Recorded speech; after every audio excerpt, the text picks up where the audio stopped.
सब अहाँ सबके जानकारी है जे 12 सितंबर के बेनीपट्टी प्रखंड सह अंचल कार्यालय पर भारतीय कम्युनिस्ट पार्टी सीपीआई के तरफ से बहुत विशाल प्रदर्शन भेल रहा और ओहिमे 13 सूत्री मांग रहे, जाहिमे प्रमुख मांग जे सब बेघर के जे एकरा भूमिहीन कहल जाइ छै ओकरा सरकार के निर्देशानुसार कानून के अनुसार 5 डिसमिल जमीन देवे के छै बसय के वास्ते।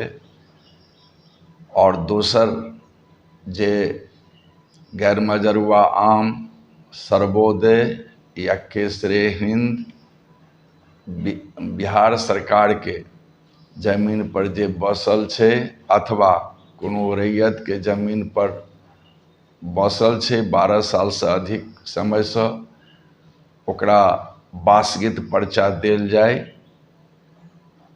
ई प्रमुख मांग छलै। संगे जे जरूरतमंद छै तकरा राशन कार्ड मुहैया करायल जाय।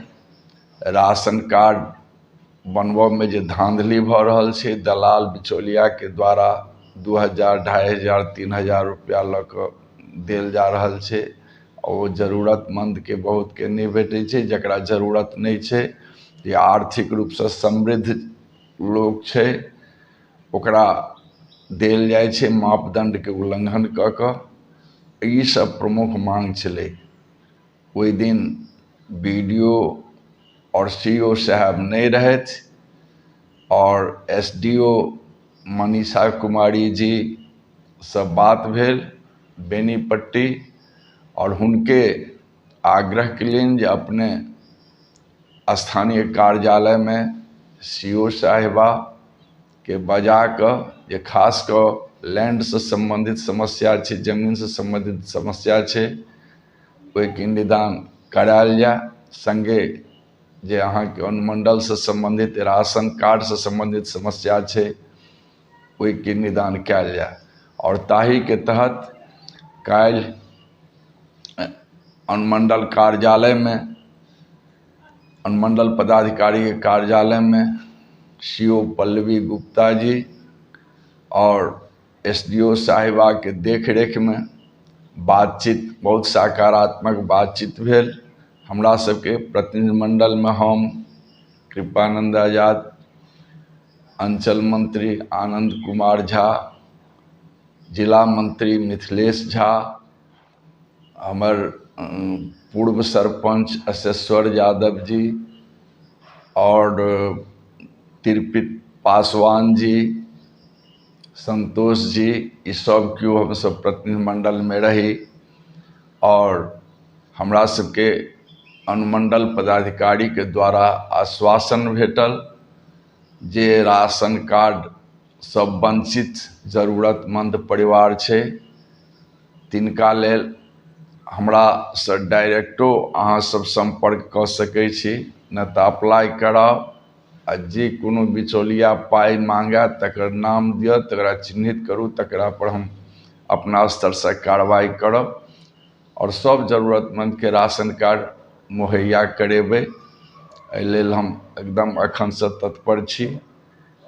दोसर पल्लवी गुप्ता जी सीओ के द्वारा आश्वासन भेटल जे तमाम आवेदन के पंचायत वाइज हमरा लग समर्पित करू।